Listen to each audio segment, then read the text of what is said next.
Episode 18. "Look, Mama Kenzie, I'm starving here right now," Audrey said shakily, clutching her rumbling stomach.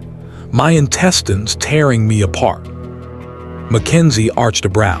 "The boss didn't take you for lunch." I never expected him to anyway," Audrey whispered. "Same here," Mackenzie exhaled, shaking her head. Audrey pressed both hands to her aching stomach, letting out a sharp whimper. "Please, Mama Kenzie." "It's close hour," Mackenzie shrugged, "and the boss is gone. You can sneak out for some grub somewhere, you know." Audrey's voice wavered as another stabbing pain hit her. "Like, what I mean is..." "You want me to fetch some for you?" Mackenzie cut in.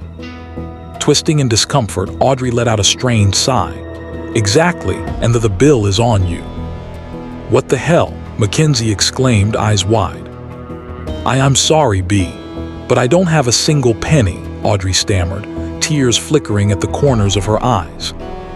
Mackenzie rolled her eyes and let out a low, exasperated sigh. "Valerie," Patrick slammed a hand down on the bed, shaking his wife. "Valerie, wake the hell up." Valerie jerked upright, wide eyes glinting with alarm. How can you sleep when Audrey isn't back yet? It's 10:30, damn it," Patrick growled. Valerie rubbed her eyes, stunned. "She isn't back yet." "Nah," Patrick snapped, lighting a cigarette. Smoke curled from his lips. "Did you send her to that damn stranger, huh? You better have done something to stop her from marrying Wilbur." "Calm, Patrick," Valerie gasped, taken aback. How can you even say that?" "I can't reach her," he roared. "Her phone's dead, cut off, nothing." Valerie gasped again, fear flooding her face. Patrick's hand shot out, grabbing her throat. She shrieked. Patrick, you're hurting me."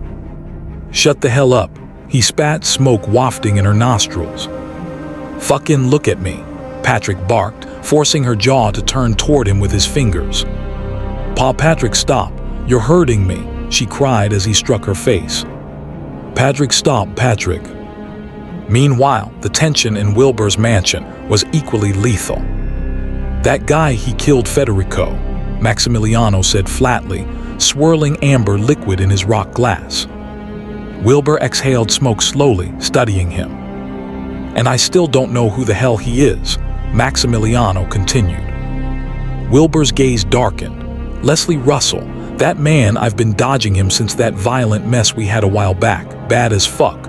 Ruthless. His men, trained killers, guns, knives, the works. They move like shadows, silent and fast." He cleared his throat. "I barely got out alive, Max. My men destroyed." Maximiliano's piercing eyes locked on Wilbur. "You mean Leslie actually attacked you?" "Yeah, man, devastated us," Wilbur said, dragging on his cigarette. Maximiliano exhaled slowly, letting anger coil in his chest, fingers drumming on his muscular thigh. How the hell can one man hold this much power?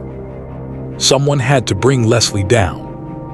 Wilbur leaned back, eyes studying his friend's agitation. "What's the problem, man?" "I hate that Leslie bastard," Maximiliano said, low and dangerous. "But Federico's one of his men," Wilbur reminded him, smoke curling from his nostrils. "You hired him without Leslie's consent." Maximiliano's jaw tightened. "Federico was foolish. The idiot agreed to kill Duncan when I dangled the money. Bought him, I did, not hired." Wilbur's lips curved into a slight smirk. "Playing with fire, Max." "Fuck off," Maximiliano said, taking a long sip.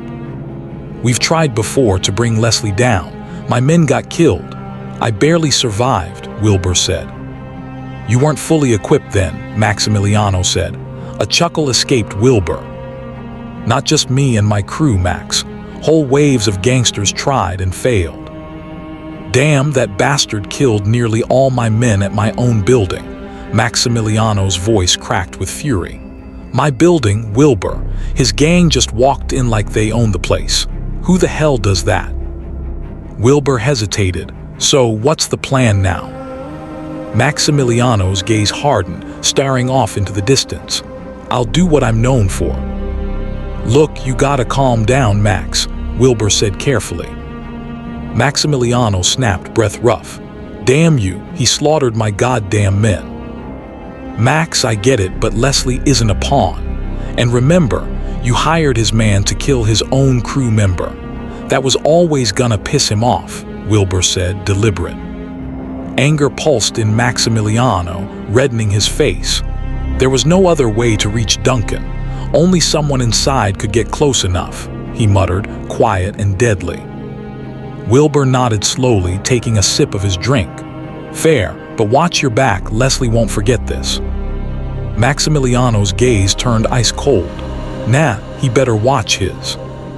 After purchasing food for Audrey, Mackenzie drove home. Parking in the garage, she reached for the door handle when her phone vibrated violently. Krishnakali. Hello, Krish, she answered quickly. Hey MK, what you doing? Krishnakali asked. Doing great, what about you? Mackenzie replied. Likewise, did Leslie tell you about firing Audrey? Krishnakali asked sharply. Mackenzie raised a brow. Yeah, he did, but... Good, Krishnakali interrupted. But I don't have a replacement right now. I've been swamped with stuff, Mackenzie admitted. I have someone, Krishnakali said decisively. Who? Mackenzie gasped. Shada, Krishnakali answered.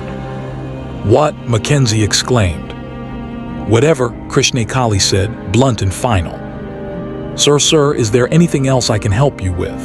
Veda, the young black-haired chef, asked cautiously, standing just outside Leslie's room. Go to bed, Veda, came the curt, cold reply from inside.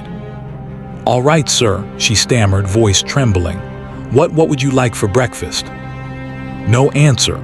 Silence stretched like a blade across the hallway. After a moment, she ventured again, softer this time. I thought I'd ask since you're leaving so early tomorrow. I said, get your damn self to bed now. His voice cut through the air like a whip, sharp, commanding. Veda flinched, body trembling, her heart hammering. She retreated, afraid to speak another word. God only knew why he was in such a foul mood. Meanwhile, in her opulent bedroom, Krishnakali perched before her grand mirror, draped in a silky nightgown. Her straight, coily red hair tumbled to her waist, framing her striking face, every curve of it glowing under the soft lamplight. Gray eyes shimmered as she studied her reflection, mind spiraling with thoughts of Leslie.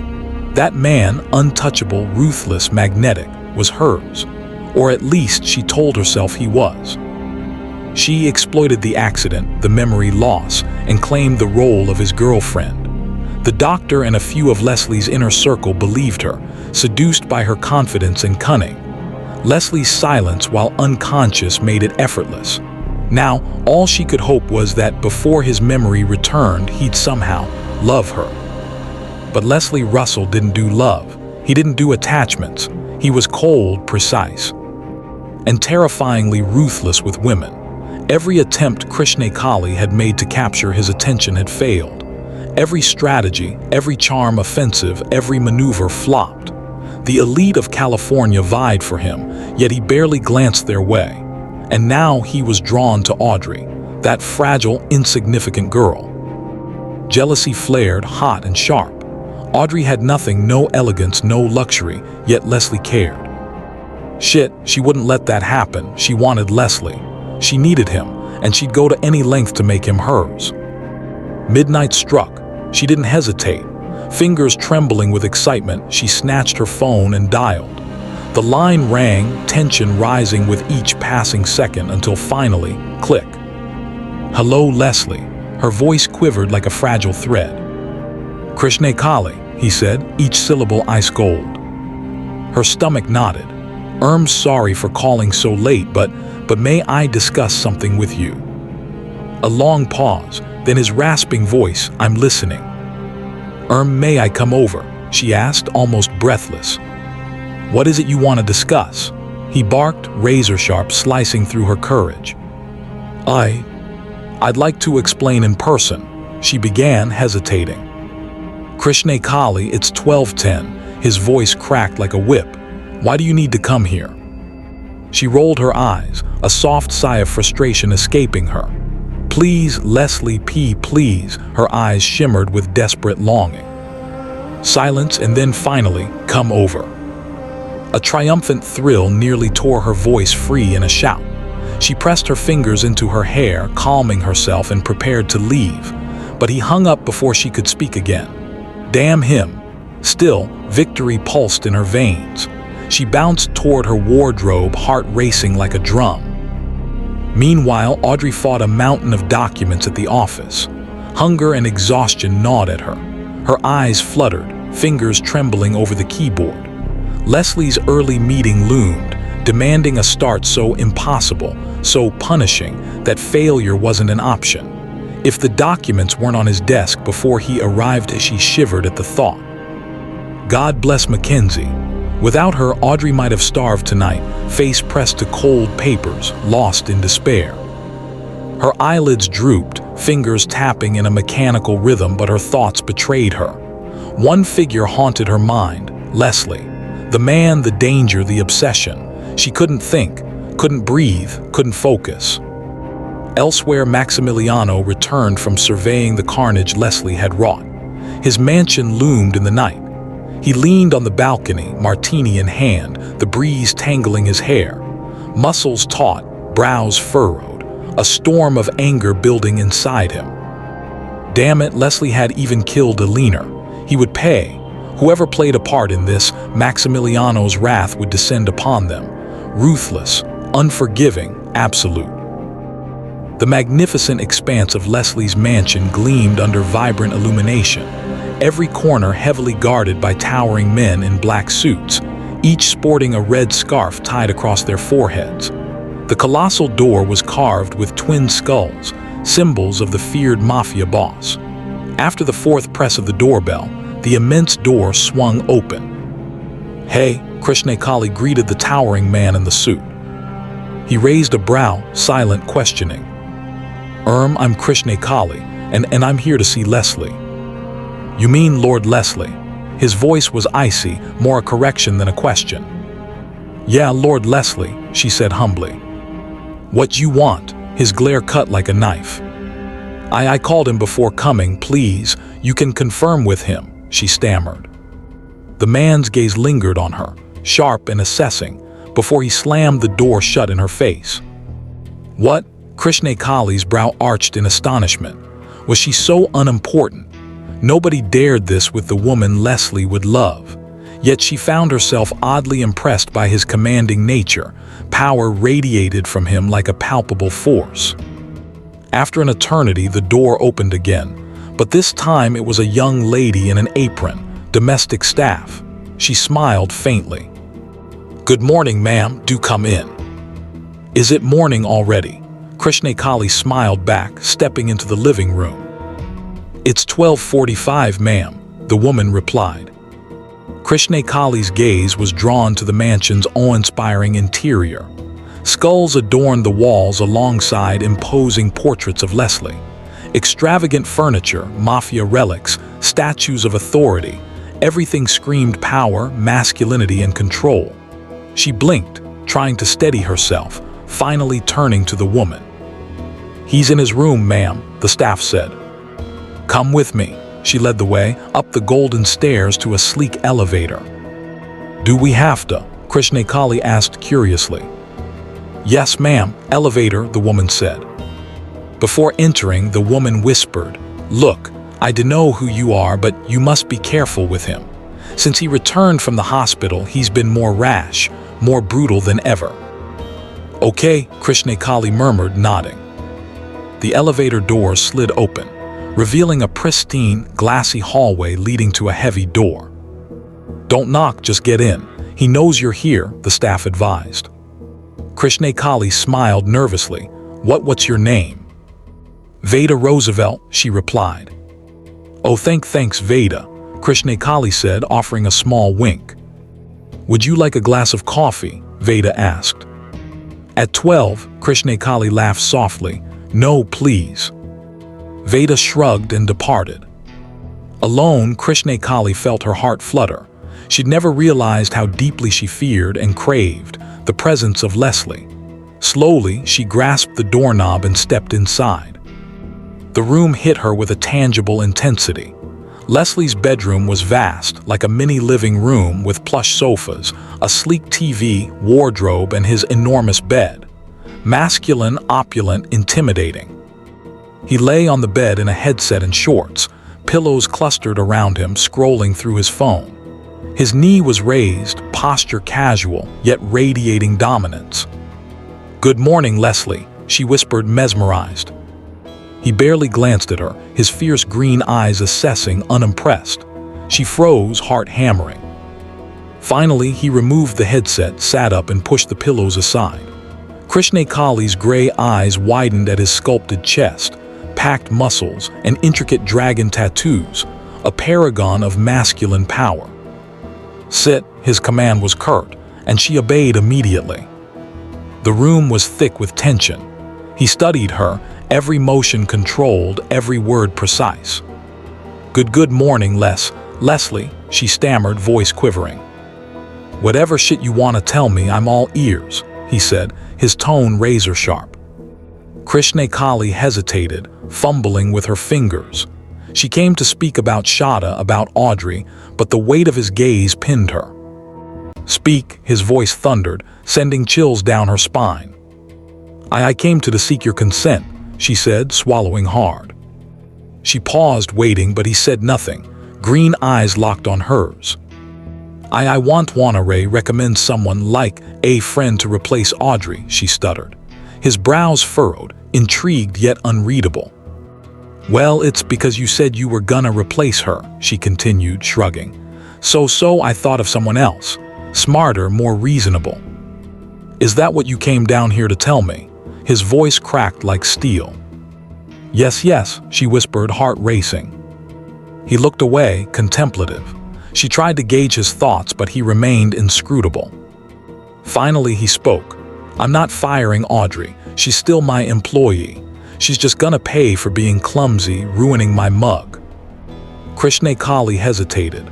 Perhaps she could be a cleaner or messenger. I dunno, she doesn't have to be your secretary." He shot her a piercing glare.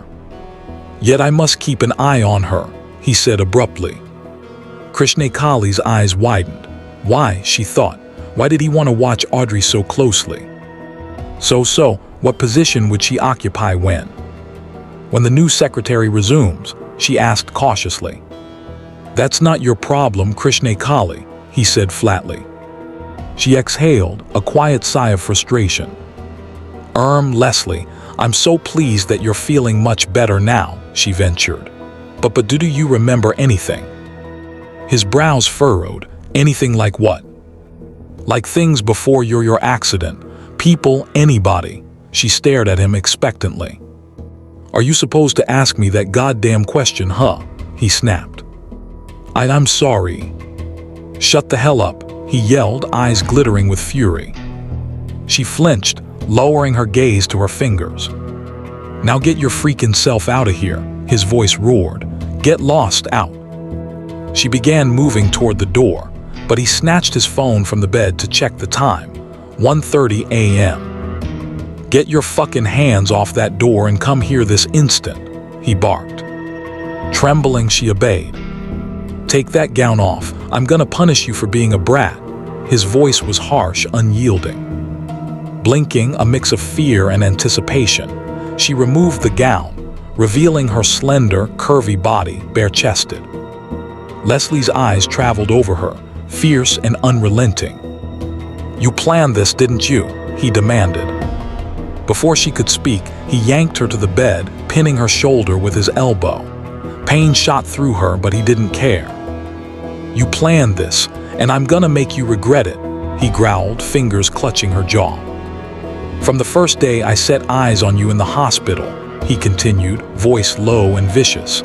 "I knew you were a loose woman, a brat. But I looked after you while you were on medication. I cared for you," she whispered, trembling under his strength.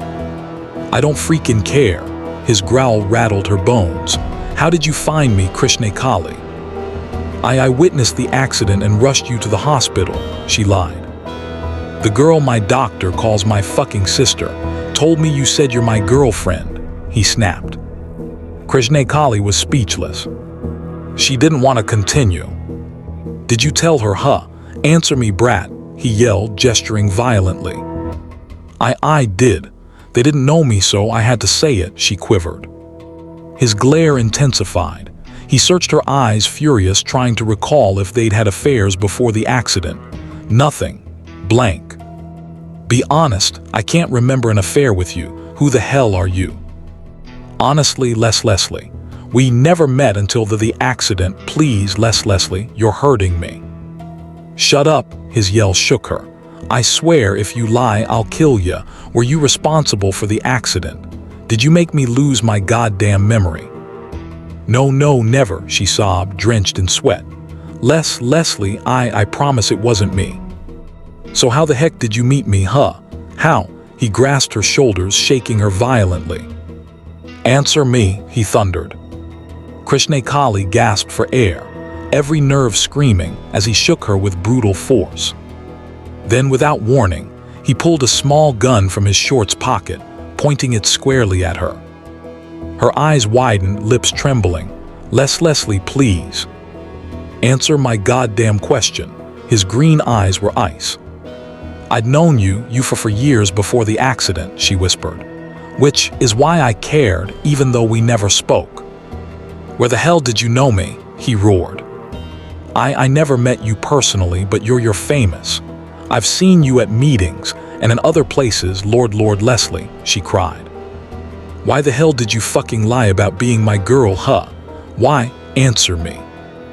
Because I love you, Leslie, I do, she sobbed. He studied her, unyielding. I've always loved you, Leslie. I've been your secret admirer for years, but I was afraid, she admitted, surrendering completely. He tightened his grip slightly, silent, piercing her with his gaze. Why were you afraid? I thought you'd hate me, and I couldn't approach you because... She trailed off, unable to continue. I'm all ears, he said, voice rough and commanding. I couldn't approach you because of your commanding personality.